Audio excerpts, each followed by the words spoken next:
The drama surrounding the Los Angeles Lakers in the early 2000s is often told as a story of two egos clashing, of Kobe Bryant and Shaquille O'Neal unable to coexist at the peak of their powers. But the deeper truth is far darker, far more complicated, and ultimately more tragic. What should have been the greatest dynasty in sports history collapsed not because of one feud, but because everyone, from players to coaches to ownership, chose ego, money, and personal agendas over collective greatness. When Kobe once confronted Shaq in an interview years after the split, he recalled the frustration he carried. Shaq admitted that after winning championships, he would coast through the summer, knowing Kobe would spend 8 to 10 hours a day in the gym. For Kobe, that was unforgivable. That was the issue. That was the crack in the foundation that slowly widened into an unbridgeable divide. Yet at the time, Kobe insisted the partnership was still salvageable. They had been winning after all. The problem wasn't insurmountable. But when whispers started, rumors, some fueled by Shaq himself, that Kobe couldn't win without the big man, Bryant's pride refused to let that narrative define him. He vowed he would not retire with that stigma hanging over his head. It was time to find out who was right, and the only way to do that was to go separate ways. By 2001, the shift was clear.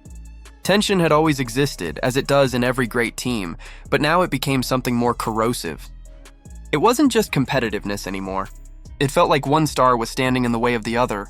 Teammates like Derek Fisher later admitted they were constantly reminding Kobe and Shaq they weren't choosing sides.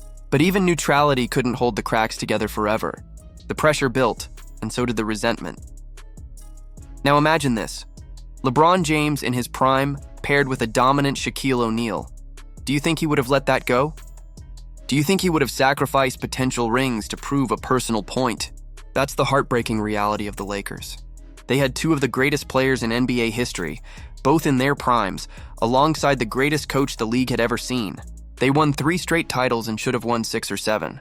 Instead, they imploded, consumed by ego and greed. Shaq himself later admitted the truth.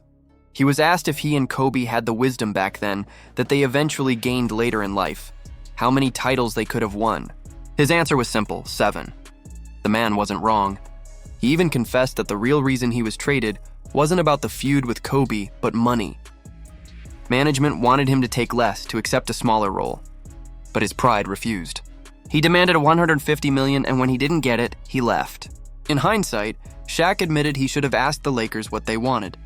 Should he take less money, accept a lesser role, stay in Los Angeles, or remain the Shaq everyone knew? But he didn't. His ego told him he deserved the biggest paycheck in the league. And that ego got him exactly what he asked for: an exit. What most people don't realize is that Kobe and Shaq weren't the only culprits. Lakers insider Gary Vitti has admitted it wasn't just them. The real villains were hiding in plain sight: Phil Jackson, Jerry Buss, and even the supporting cast. Phil, the so-called Zen master, was anything but a unifier. He thrived on conflict, often instigating drama to test his players. Teammates recalled him playing mind games, telling Shaq what Kobe said behind his back, then running to Kobe with Shaq's words. It was psychological warfare, and it drove the wedge deeper. At one point, Phil even told Buss he wouldn't return if Kobe did. Think about that. A coach who had won 3 championships with his stars was actively campaigning against one of them, preparing to cash in on a tell-all book where he branded Kobe as selfish, immature, and uncoachable.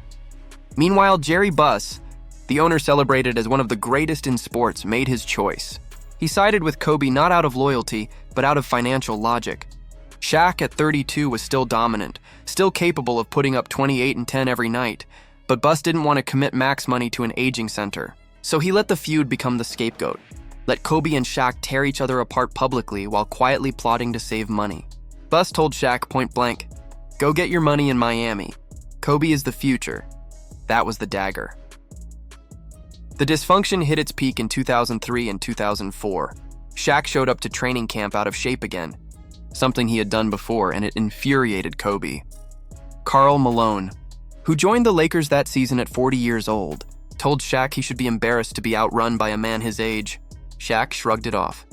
During Kobe's legal troubles in Colorado, Shaq told the press the full team was finally together while Kobe was away. That wasn't leadership, it was betrayal. Then, in 2008, after Kobe lost in the finals without him, Shaq mocked him in a freestyle rap. "Kobe, Tell me how my ass tastes. A champion reduced to petty jabs, acting like a bitter ex. But Kobe wasn't innocent either. Obsessed with proving he could win without Shaq, he sabotaged their chances at even greater glory. During the 2002-2003 season, he reportedly bribed teammates with Adidas gear to pass him the ball more than Shaq. Robert Horry confirmed it. Worse, Kobe didn't even deliver the sneakers. He switched to Nike. Phil Jackson himself admitted that players begged for Kobe to be traded, that his teammates couldn't stand his selfishness. But Kobe didn't care. He wanted to be the man, even if it cost them titles. The 2004 season exposed it all. With Malone and Gary Payton joining, the Lakers had 4 Hall of Famers in their starting lineup. Vegas had them as overwhelming favorites. But they weren't a team. They were a collection of egos pulling in opposite directions. Gary Payton admitted he never adapted to the triangle offense. Derek Fisher was angry about losing his starting role. Rick Fox talked about everyone being more focused on their personal swagger than the collective goal. Kobe was flying back and forth to courtrooms in Colorado, demanding better planes, even flirting with the idea of joining the Clippers. By the time they faced the Detroit Pistons in the finals, the Lakers were fractured beyond repair. Game 3 was the perfect metaphor. They scored just 68 points, an embarrassment for a team with that much talent. The Pistons, a squad with no superstars, humiliated them with teamwork, chemistry, and unity. Kobe later admitted the loss was partly his fault, that he failed to bring the new guys into the fold. But the truth was deeper. He was too busy trying to prove he didn't need Shaq. So what if things had gone differently? What if Shaq had humbled himself, stayed in shape every offseason, and accepted a reduced paycheck? What if Phil Jackson had stopped playing mind games and focused on coaching? What if Jerry Buss had prioritized legacy over money? What if Kobe had been willing to play Robin for just 2 more years?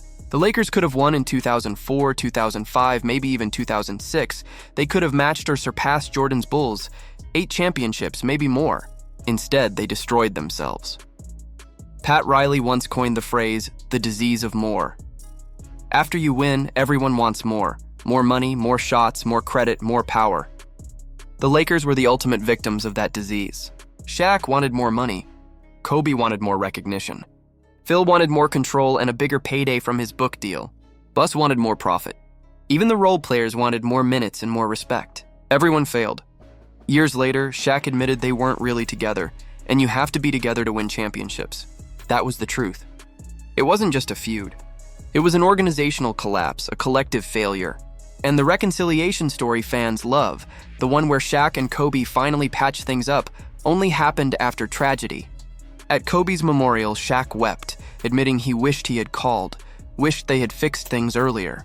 But it took death for the egos to finally be buried. In the end, the Lakers of the early 2000s didn't lose because of opponents. They lost because they sabotaged themselves. The dynasty could have been bigger than Jordan's Bulls, the greatest team ever assembled. Instead, they became the greatest what-if in sports history. That is the real tragedy. They had everything, and they chose ego instead of immortality. What do you think? Could Shaq and Kobe have buried their egos long enough to surpass Jordan's Bulls? Or was this dynasty always doomed to collapse under its own weight? Let us know in the comments, and don't forget to like this video, subscribe, and hit the notification bell so you never miss a deep dive into the untold stories of sports history.